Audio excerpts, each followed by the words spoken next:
What is the very latest with Georgia Bulldog recruiting? That's what we're talking about in today's video. In fact, we're diving into the numbers, okay? We're going to talk all about how good Jared Curtis has been playing, all of Georgia's wide receivers, some guys on defense. We're going to dive into it all. So if you're looking for the latest and looking for all the numbers related to Georgia's current commitments in the 2026 class, this is the video for you. Of course, by now you can read all of this and more over on dawgpost.com. That's where the five-star Georgia fans are. We've got a lot of content coming. Of course, Georgia takes on Ole Miss tomorrow if you're watching this on Friday. But we're going to talk a little bit about recruiting because, once again, I feel like we have to talk about how good Jared Curtis is. So we're going to start with him and dive into the numbers. But right now, Jared Curtis, he has his team off to a 5-0 record. He's thrown for just over 1,000 yards, 14 touchdowns, 3 interceptions. He's also run for 200 yards and 4 more scores.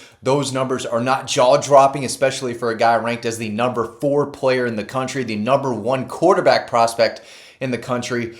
I know a lot of people are expecting bigger numbers, but I'm telling you right now, anyone who watches this kid play is leaving thinking, wow, that kid is special.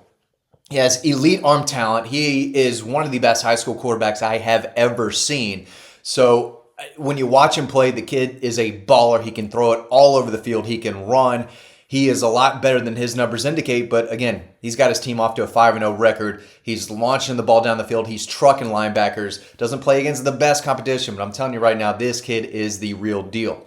Who's he going to be throwing to, right? That's another good question. And they've got a 4-star, a guy I've talked about for a long, long time. Even when he was a prospect with barely any offers, Craig Dandridge was dominant last year as a junior for Cambridge. He's doing the exact same thing right now. He's the number 29 wide receiver in the country. That is ridiculous. He's better than that. He's got 44 passes this year for 929 yards and 14 touchdowns through 8 games. This guy is a touchdown machine. He's had at least 115 yards receiving in 5 games. He scored a touchdown in every game, and he scored multiple touchdowns in each of his last 4 games. I saw him in the first half when they played Denmark a few weeks ago, and he was really good, caught 2 touchdowns in that game. The kid's outstanding. He's having a monster season. Brady Marchese, a wide receiver, 4-star out of Cartersville High School, having a good year, not putting up the same type of numbers that Dandridge is, but he's caught 23 passes for 534 yards and 5 touchdowns. He dominated against Calhoun. That was his biggest game. He caught 9 passes for 194 yards and 2 touchdowns. He's the number 25 wide receiver prospect in the country. Another wide receiver that I saw this year, Ryan Mosley out of Carrollton. I saw him play at Gainesville. That was the night before Georgia played Tennessee. One of the best wide receivers in the state. He's caught 32 passes this year for 607 yards, 6 touchdowns so far for the Carrollton Trojans. He's the number 41 wide receiver prospect in the country, and he is playing for one of the best teams, not only in Georgia, but across the nation. Carrollton is a powerhouse, and we're going to see him and Ryan Mosley in the playoffs. What about Caden Prothro, the 5-star tight end? He's the number 3 tight end prospect in the country. He plays out of Bowdoin High School. I saw him play week 1. He didn't do much of anything. Neither did the entire Bowdoin offense. They got crushed by Fellowship Christian. But ever since then, he is crushing defenses left and right, week after week. He's got 25 passes this year for 494 yards and 10 touchdowns. He's got at least 2 touchdown passes in 3 of his last 4 games. 6'6", 220. He's the number 27 overall prospect in the country. He is a big kid with ball skills who, for whatever reason, just could not make an impact in that one game that I was at. He had like 2 catches for 12 yards. They could not get him involved. It was crazy. But after that, the kid's been crushing it. He is a big deal and a guy who I think has a really bright future in Athens. Let's go on defense right now. Jordan Smith out of Houston County. He hasn't really played a ton. Or I think in general, Houston County has played once in the past 3 or 4 weeks. So his numbers haven't increased a ton since I last kind of made some content about this. But he's 6'2", 180. He's made 61 tackles Yeah, he's 51 tackles. He's number 62 overall prospect in the country. Long, rangy guy who can make plays in coverage due to his length and athleticism, but he's a sure tackling kid with size, and I think this kid loves football, and he's one of Georgia's highest-ranked defenders on the commit list. Tyree Green is another guy, do-it-all guy out of Buford. He's made 16 tackles on defense, but he's rushed for 235 yards at 5 touchdowns. He also has an interception.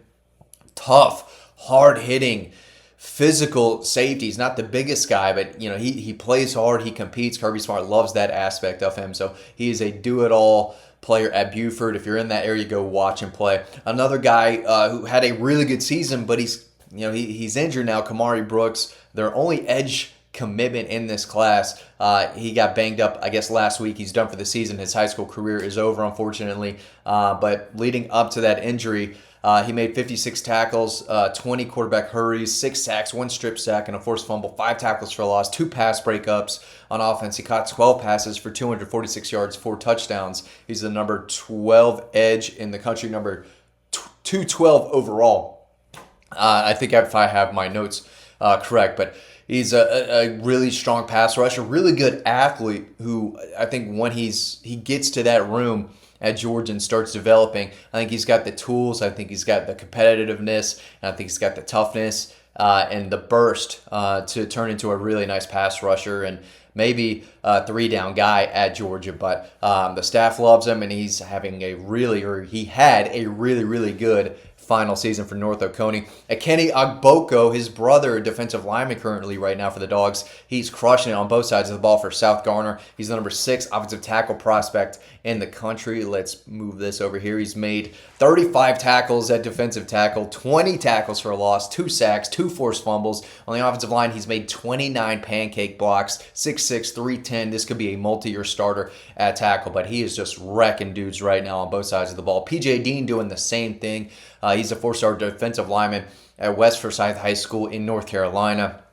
6'3", 225. He's made 28 tackles, 13 tackles for a loss, 5 sacks, 2 forced fumbles, 2 pass deflections.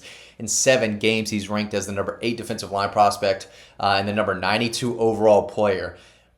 A guy who really flashes, but can play offensive tackle too. Looks like he will turn around and play on the defensive line when he gets to Georgia. But yeah, he's having a really good year. Let's move over to Nick Abrams, a 4-star linebacker from Maryland. Through his first 5 games, he's made 39 tackles, 5 tackles for a loss, 2 sacks. He's got 2 interceptions that he took back for touchdowns, 1 forced fumble, and he's broken up 2 passes. He's ranked as the number 17 linebacker, number 290 overall in the 2026 class. He's young. He plays fast.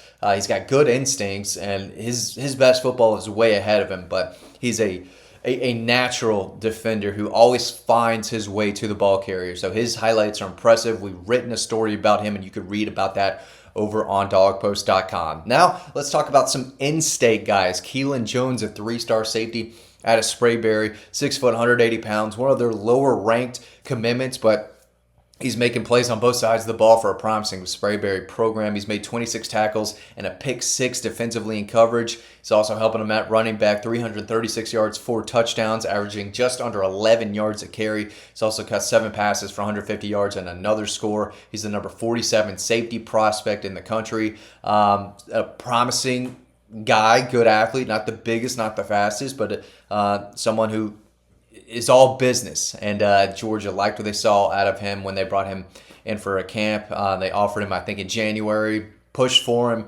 and landed him this spring. So he's a guy to keep an eye on. Corey Howard is another 3-star. He's down at Valdosta. He's off to a really strong start through 5 games. He's made 28 tackles, 6 tackles for loss, and 3 sacks. Big and physical, 6'6", 260 pounds. His best football is also way ahead of him. One of the lower ranked guys in this class. I want to talk about Carter Lucky as well. Obviously the brother of Lawson Lucky. Carter's at Norcross right now on the defensive line. He's made 30 tackles, 8 tackles for a loss, and 3 sacks through 6 games. He's the number 38 defensive line prospect in the country. So again, you could read all about this and more over on dawgpost.com. The season's in full effect, but always good to keep an eye on how the current Georgia commitments are doing. And again, it starts at quarterback. Jared Curtis, he is the real deal. We went to go watch him play up in Nashville, and I can't say enough how impressed I was. We had high expectations, as I do for every player that I go watch. When you cover Georgia, you expect the best of the best. When you go out and watch a guy either committed to play there already or someone that Georgia wants, and if you're a five-star quarterback, those are the highest expectations that you can have. And he exceeded them. The guy can absolutely sling it. But Craig Dandridge, too, that's the guy I've been telling y'all about. He's one of probably the more underrated guy on Georgia's commit list. He was that way in January. He was that way in the summer. He's still that way, and he is tearing it up. I'm excited to get out there and watch him again very, very soon. So, again, you can read all of these numbers and insider scoop and more over on dawgpost.com. Thanks for watching this video. Hope you learned something. Hope you enjoyed it. And I will see you from inside Sanford Stadium Saturday night talking about the Georgia-Ole Miss game. Thanks a lot. Hope you learned something. I'll see you over on dawgpost.com.